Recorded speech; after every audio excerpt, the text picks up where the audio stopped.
everybody, welcome to my channel. My name's Mel. Thank you so much for joining me today for a Kids Book of the Month video.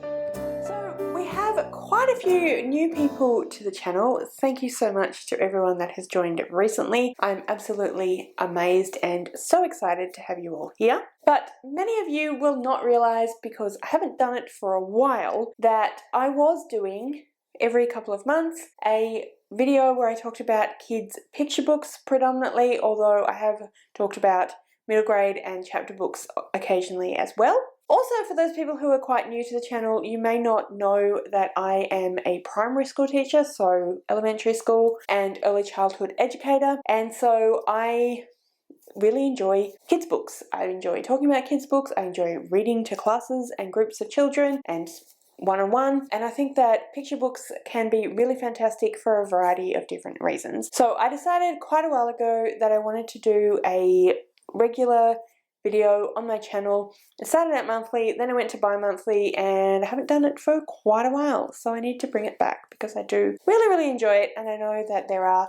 a few of you who seem to quite like it as well. What I've done in the past is I have shown you picture books that I think are great for various different reasons, and often I will focus on some of the aspects of literacy and kids learning that I think is really important and the books do really well. But on occasion I also show you books that I think are just really fun and that kids just really love the story, the experience, etc. Today, what I thought that I would do is I would show you 3 books that I think are really great for children who are starting school. So these are 3 picture books. So they're specifically designed for young children, children who are starting school for the first time or who are returning to school and who might be feeling really nervous or worried about that.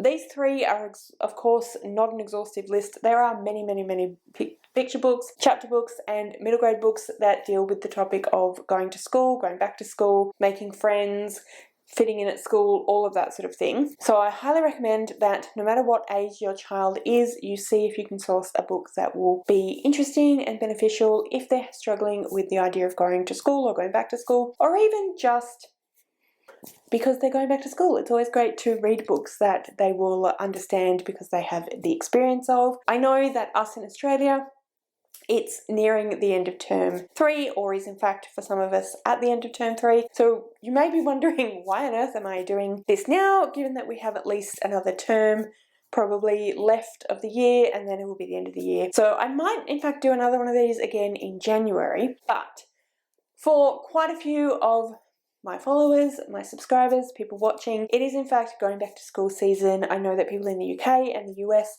go back to school in September. The summer break finishes up sometime around the end of August. So I thought that this was a good time to show you some books and talk about these books. So like I said, there are a number of books that will be really beneficial, that will help children to figure out how to cope with being away from mum or dad, figure out how to make new friends, how to get used to the idea that they have to share with a bigger group, or some children who obviously don't have siblings at home so haven't had to share before, fitting in with a group, not fitting in a losing yourself way, but just being able to manage being around a big group of people and, you know, things being different, dealing with change. It is also relevant for those children not just who are starting school but who are going back to school. Like I said, particularly young children, but all age groups can struggle with this. So if you can find a middle grade book or even a young adult book that will talk about going back to school, it'd be really great for those children who are older. Even high school children would benefit from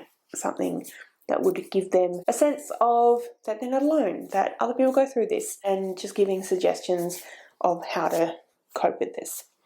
So, like I said, I have 3 books that I want to show you today. First book that I wanted to show you today, I'm just going to move over slightly so that I can fit it up here. The first book is Starting School by Jane Godwin and Anne Walker. This book is really great because it goes through a variety of different things that children will have to think about when they start school, and sort of gives you different examples of different children and how they are dealing with it in different ways, the types of personalities that they have, and all of that sort of thing. So first of all, we have Getting Ready and these are the different ways the children have to get ready, making sure that they have the shoes that fit, lunch boxes, they know what they are looking forward to and what is going to happen. Then we have the first day, so the first actual day they go to school, saying goodbye to parents, exploring the classroom, figuring out who the teacher is, all of that sort of thing. Getting to know people. So one of the things that I love about this book is that all the different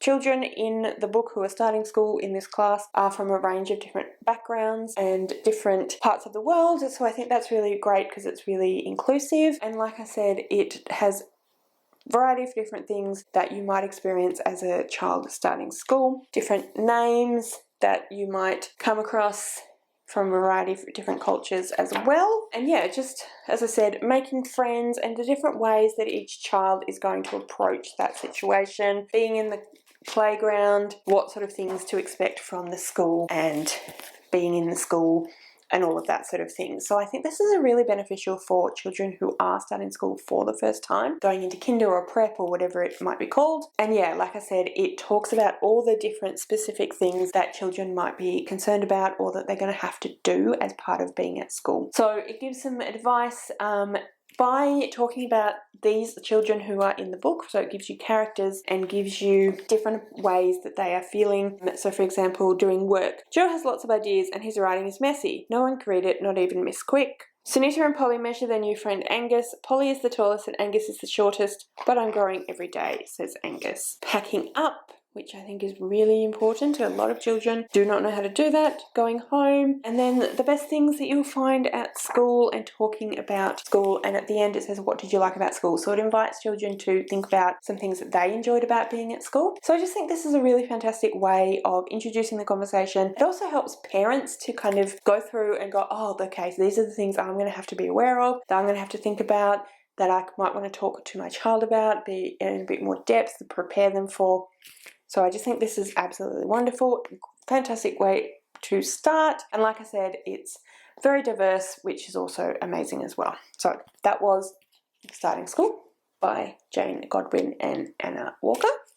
Then I have a really fun, kind of silly book, which is The Pigeon Has to Go to School by Willems, I should say.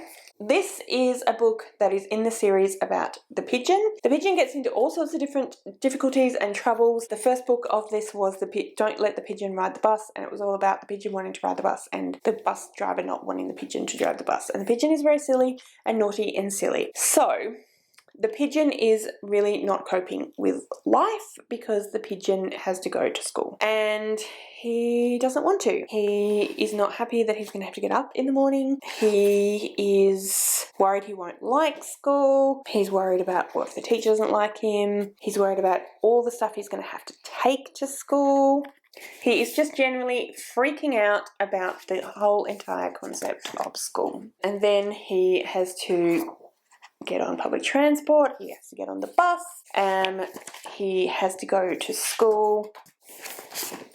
So I think this is a great one because it's really, really beautiful drawings, very simple but gives you a real understanding of what the pigeon is experiencing and therefore what the children who are in the same situation might be experiencing as well. And it also just makes it really fun and really something that you can kind of have a laugh about while still sharing some of your concerns and some of your worries. So I think that this will be really great for children again who are worried about the experience and who really need to be reassured that everything is going to be okay, but they can do that in a way where they are able to experiencing the emotions, they are able to share those emotions through the venue of having a character in the same situation. So I think this is a fantastic one, particularly if you already know the pigeon as a character, but in general I think it's a great one as well. And then the final book that I want to talk to you about today, I don't actually have with me, so I'm going to put it up on the screen, and that is Wombat Goes to School. Now, this is actually yet another book that is in a series. So Jackie French has made this series of books about a wombat, and it is Diary of a Wombat. So we follow this wombat and his interactions with the human world. So it's from the wombat's perspective, and then we have this one where the wombat is going to school. Of course it's the children that are going to school, but the wombat's going along with the children. And so again, it follows the various different things that you have to get used to and experience at school from the wombat's perspective. So it's the wombat kind of looking in at humans and saying, what is wrong with you? What are you doing? Why are you doing this?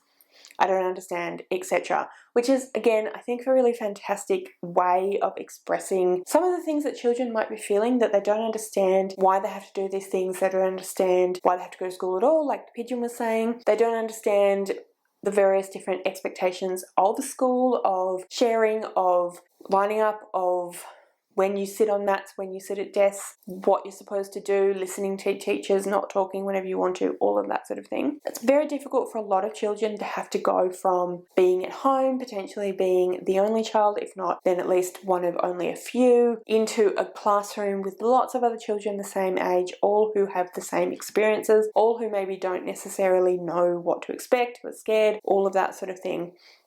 So it can be quite distressing and quite confronting, and a lot of children find it really, really difficult. So being able to go through and see from the wombat's perspective an idea that maybe these things are a little bit odd. Maybe there are other people or other animals that don't understand why those things happen, and being able to express that lack of understanding and that concern and confusion in a way that is also just really engaging and fun and funny. So that's another one that I think is a really wonderful way of sharing with children that, you know, it's okay, other people feel the same way, everyone's a bit nervous, things should go okay.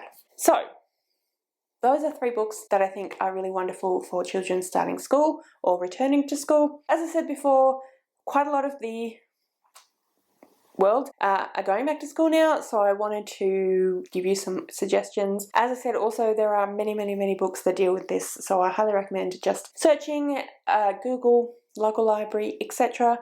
Books about going back to school. If your child is concerned or worried, or you're concerned or worried and you want to talk with them about it, these are some great ways to get the conversation going, to show that they're not alone, to show that these things are confusing and concerning. They are right to be worried about them, but that everything's eventually going to be okay. So, yeah, those are my 3 suggestions. Like I said before, I'm hoping to do this more frequently on my channel from here on out. I was doing it once every month and then once every 2 months. I'm hoping to do it once every 2 months again going forward, but we'll just see how we go. I have so many different things that I want to do, so many different ideas, and things just sometimes don't quite go exactly according to plan, or other things prop up, or you know how it is. But anyway, keep an eye out on this channel. If you enjoyed this video, there will be more coming up. The playlist for this is in the description below as well, so you can go and watch some of my other videos of this nature. If you are a parent or an early childhood educator, I do actually also have another channel which I don't post to at all anymore, but it's still there and all the videos are still there and available, and it's all about parenting and rearing children. So if you are looking for some suggestions, ideas of things you could do, different things that I think are important to know, then that's a place that you could go. There are some resources there as well. But anyway, like I said, that's it from me today. Please comment below if you found this interesting, if you were wanting a book like this, if you might be able to get some of this, one of these books, do you think they'll be helpful? Comment all that below as well. If you'd like to leave me a comment but you don't know what, then leave me a pigeon emoji if you can find one. All of my social media details are listed in the description below, along with the parenting channel. So if you'd like to go and follow me on any of those other platforms or have a look at all those other videos, please feel free to do so. Thank you so much for watching. I really hope you enjoyed this video. If you did, I would absolutely love it if you would subscribe to my channel and give this video a thumbs up. And yeah, like I said, thank you so much for watching. I really hope you enjoyed this video, and I will see you next time.